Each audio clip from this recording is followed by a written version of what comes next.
Nasa rin niyo na ho ngayon si Mayor Benji Magalong. Mayor Benji, good morning po, Mayor. Good morning po, Sir Ted. Good morning, Chacha. Oo, sorry ha. Kami obligado lang umistorbo sa inyo, Mayor, kasi gusto ho namin kayong kunan ng reaksyon. Go, Cha, please. Yes po, Mayor Benji, ano po bang reaksyon nyo dito sa sinasabi ni dating Senator Antonio Trillanes na kayo daw po ay protektor at kaalyado ng mga Duterte? Nagtataka nga ako, DJ Chacha, bakit siya nag-a-accuse ng ganyan eh. Alam mo, siguro mayroon lang siya siguro pinagdadaanan, kaya siguro intindihin na lang natin siya. So, wala pong katotohanan iyon, Mayor? Alam mo kasi, DJ Chacha, no, at Sir Ted, di ba? I've investigated Mama Sapano. I've investigated yung pagkawala ng 900 plus na AK-47. Yung nangyari kay Albayalde, di ba? Nung Mama Sapano, I owe President Pinoy or President Noynoy so much. Nakulong ako during the time of PGMA, na-delay yung aking mga promotions. In fact, muntik pa nga ako na-attrite, ano? Kasi sumobra na yung years ko sa pagiging colonel ko. And I was taken out of the PNP and brought to PIDEA. Kaya nakita mo yung pinagdaanan ko talaga. And then when President Noynoy take over, na-fast track yung 1-star ko, 2-star ko. So I owe him so much. Ano? Pero when I started investigating the Mama Sapano incident, there was so much pressure para i-whitewash ka investigation. Ano bang ginawa ko? Diba? I performed the mandate to seek out the truth and to tell the truth. Yun ang ginawa ko. So ano ba yung pagdududahan pa nila sa akin? Ganon din yung AK-47 na 900 that ended in the hands of the NPA. 5 generals and 3 full colonels, mga upper class ko sa PMA, mga underclass ko sa PMA, na very close sa akin. I have to file cases against them. Na-dismiss nga sila. Ganon din yung investigation sa Bucor. Kaya hindi ko alam kung ano yung binabanggit niya eh. Hindi ko talaga siya maintindihan eh. Pangalawa, si Secretary Vince Dizon, si Secretary Charlie Galvez, si Secretary ng ating Secretary Anyo, they all serve under President Duterte. Does that make them protector? Nagustuhan yung performance nila eh. Di ba? I handled thousands of people when I was in the Philippine National Police. One way or the other, may magustuhan kang mga official mo at sundalo mo na magandang performance. Magugustuhan mo sila, bibigyan mo sila ng break. Dahil they perform, they deliver. Does that make them a protector? Protector ako kung sakaling nagkamali ako. They will also perform every time na meron silang ibang boss. These people will always perform. Ganon din ang nangyari sa amin. Na-perform kami, nagustuhan kami ni President Duterte. Ngayon, nag-perform kami, nagustuhan kami ni President BBM. So, does that make us a protector? Hindi ko makuha yung logic eh. Oo.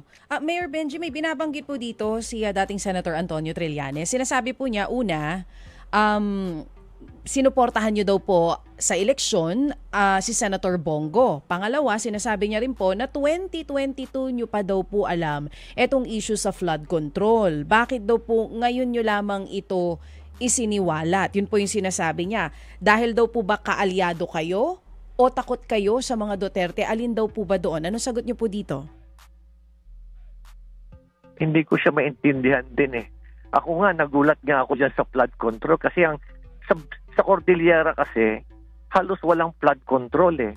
Ang karamihan dyan, rock netting, asphalt overlay, road opening. Yan ang mga abot ko eh. Kaya hindi ko alam kung ano yung sinasabi niya eh, na alam ko yung flood control eh.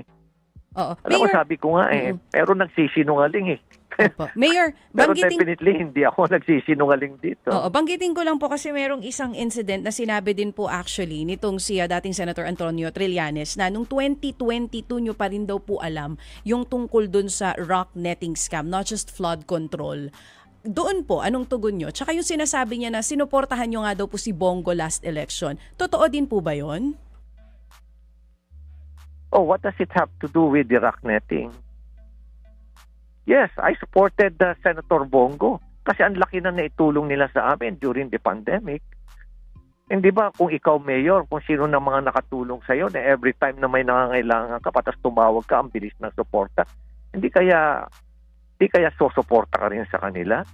Lalo-lalo na if the people, the lives of your people are at stake, the health of your people are at stake.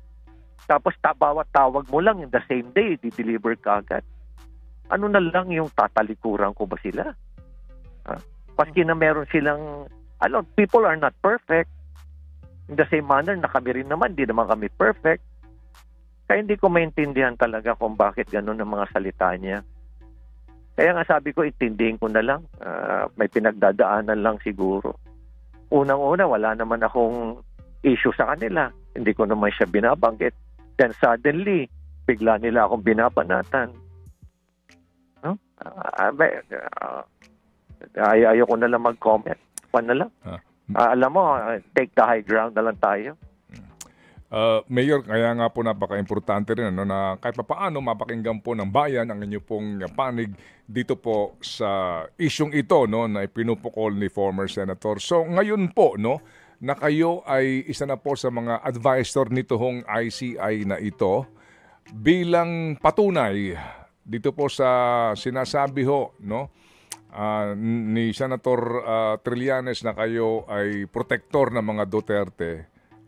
Na hindi totoo yun, ano ang aasahan namin? So usapin po ng pagsaliksik ngayon, pag-iimbestiga sa mga proyekto na may kaugnayan sa flood control at maging sa mga rock netting na yan at paggasta po sa pera ng DPWH sa mga walang kapararakan ng mga proyekto sa panahon ngayon hanggang sa nagdaampong panahon. Mayor.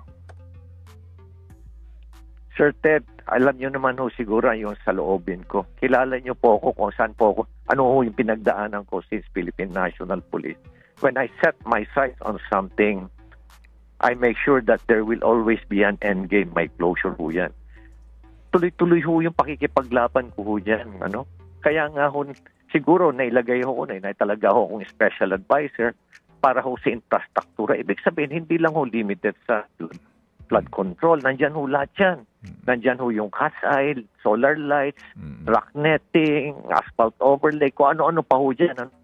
Besides po, Sir Ted, DJ Chacha, advisor lang po ako. Hindi naman po ako commissioner. Alam nga naman ho, gagalaw ako ng sarili ko na walang pahintulot ang komisyon. I have to take orders from the commission. At besides kung ayaw ho ng komisyon na marinig yung advice ko, ano magagawa ko? Hindi ho ba? Hindi naman po ako yung head ng commission.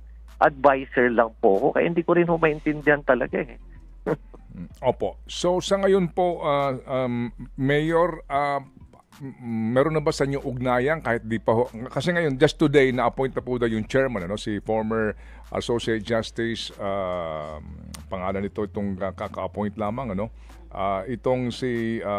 Sir Andreas po. Opo, Justice Andres Reyes Jr., meron na ba sa inyong ugnayan sila Sec Babes? Paano ho kayo lang, kung kayong tatanungin, paano po ang magiging dito, pamamaraan para hindi maging sabog ang investigasyon at saka may direksyon? Well, anytime po magko-convene po yung commission, Sir Ted. So, hintayin na lang po natin. Kaya nga naman po we're preparing, I'm waiting, hinihintay ko na lang po at magpapatawag po kagad ang komisyon kasi we have to hit the ground running. Yun daw po ang marching orders. We have to hit the ground running. Okay, sige po. And then dito po, inyo ho bang nakausap na mismo si Presidente tungkol sa bagay na ito? Itong pagiging advisor po ng komisyon? Hindi pa po. Hindi pa po. Although si Justice Andy po, nag-text na po siya sa akin. Looking forward to working with us, with the entire team. Yun po yung text po niya sa amin. Okay, sige. So dito po kasi ngayon, para mas klaro na kaagad, ngayon pa lang, ang masasakop nito, hindi lang itong libo-libong flood control projects, kundi ito pong mga gastusin ng DPWH sa mga proyekto na maaari pong hindi naman kailangan pero gumasta ang bayan ng pagkalaki-laki. Yes, sir. Basta, sir, related po sa any infrastructure project, covered po yan. Hindi lang po flood control. Okay, sige po. Mayor, sorry po, may nagtatanong po mga taga-media rito. They are just curious po para daw makompleto ang kanila din pong storya sa kanila pong isusulat. Yung pong tulong daw ni Senator Bongo sa Baguio during the pandemic, ano bang tulong po daw iyon? Well, alam nyo, marami ho, yung mga gamot, yung mga vaccines, yung mga ayuda na ipamigay ho nila. Although alam naman ho natin na pera ng bayan ho yan, ano? Pero yung pagpapastrack ho niya, na tuwing tatawag ho kami kagad, sasabihan ho niya si President Duterte, magbibigay kagad ng instruction na si President Duterte. Ay yung sa medical, namin, sa medical assistant, patindi po yun itulong ho nila sa akin. Kaya talaga naman ho, tanaw lang ng utang na loob. Kumbaga po, regardless of political color, pag pinag-uusapan na po ang pangangailangan ng constituency, wala na hong pinag-uusapan ditong parti-partido, kumbaga, Mayor, ano po? Oo. Ay, oo naman ho. At kung sakasakali sa investigasyon ngayon ng nitong infrastructure anomalies, nasasangkot sila. Sabi ko nga ho sa inyo, siyempre ho, when we do our investigation, we have to seek out the truth. At the same time, we will file a complaint kung sakali may nakita ho naming involvement nila. Kaya talagang ito, papanindigan ho namin to, Sir Ted. Kasi nga din po nababanggit yung pamilya po ni Ginoong Senator Bongo, na isa po sa mga construction companies din na nakakuha ng proyekto sa gobyerno. So dito po, ngayon pa lang sinasabi na ho ninyo na dito, kahit na ho, sabi ho ninyo, tinulungan nyo siya sa pagtakbo ho sa pagkasenador, sa kanyang re-election. Dito ho, parang, tabla-tabla, kumbaga, Mayor. Opo, tama ho kayo. At hindi lang naman ho siya ang tinulungan namin. Tinulungan ho natin si Senator Soto, Senator Rabam, Senator Pangilinan, Senator Soto, Senator Ping. Marami pa ho kami tinulungan Sir Ted. Opo. Sige. So, Mayor, alam po namin na kayo abala. Kanina po nakapanayam namin si Senator Risa Ontiveros na kasalukuyan pong chairman ng Committee on Health in the Senate na ibanggit ko sa kanya yung Baguio General Hospital, yung Baguio Gen, na hindi matapos-tapos yung building. Sabi ko sa kanya, baka kailangan nilang busisiin at malaman. Meron ba kayo informasyon dyan? Yung Baguio Gen na napaka-importanteng ospital, may mga development, may infrastructure po ng mga karagdagan dyan, pero hindi matapos-tapos. Inspired by the freshness of nature, IMO now comes with a fresh new look. With the same formula. Open your eyes. Open IMO. Yes po, totoo po yan. Last year po, nilabas ko po yung anomalya dyan. At nag-iingay na po ako dyan. Kaya lang hindi ako pinapakinggan ng Department of Health for some reason. In fact, inatake ko na nga ho dyan yung dating head nila dyan, director. Pero hindi pa rin ako pinapakinggan ng Department of Health for some reason. In fact, nagkaroon na nga ho ng kwan dyan, ng kumbaga parang silent protest ho among our health workers dyan, doctors, nurses, midwives, pati ho mga empleyado dyan. Pero hindi pa rin ho tayo pinapakinggan ng Department of Health. And despite the fact talagang walang ayos, walang tamang pagplaplano yung kwan na yan. Ang pagpaplano dyan sa infrastructure dyan sa loob na yan. At hindi ko maintindihan talaga. Kung pumunta ko kayan, puro substandard. At alam nyo, wala pa akong parking dyan. Nire-raise ko na po yan. Matagal ko na pong nire-raise. In fact, I even invited the secretary and at the same time si DOH, Undersecretary Yusek Ferrer. Nakita niya po talaga ko ano po yung state ng Baguio General Hospital. Yan ho bang Baguio Gen is a DOH hospital? Yes, sir. It is an Apex hospital po. Kaya it caters to all patients coming from the other regions, hindi lang po Baguio. Yung nga po, opo. Kaya nga din po kanina, sabi ho, napasalamat si Senator Risa na nakarating sa kanyang kaalaman. So, maganda rin po, no, na ito pakakataon, Mayor, na makarating sa oversight po ng Senado, sa Committee on Health, itong problema po sa Baguio dyan. Kasi nga, naipaabot din sa atin nga na kailangan po ng mga building na bago pero hindi matapos-tapos. Sino ba kontraktor niyan? Malalaman ho natin, Sir Ted.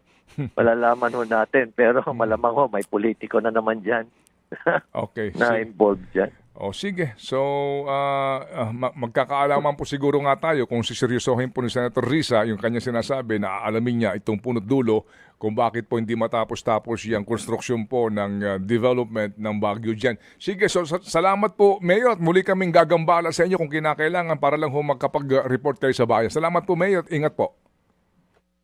Thank you very much po, Sir Ted and DJ Chacha.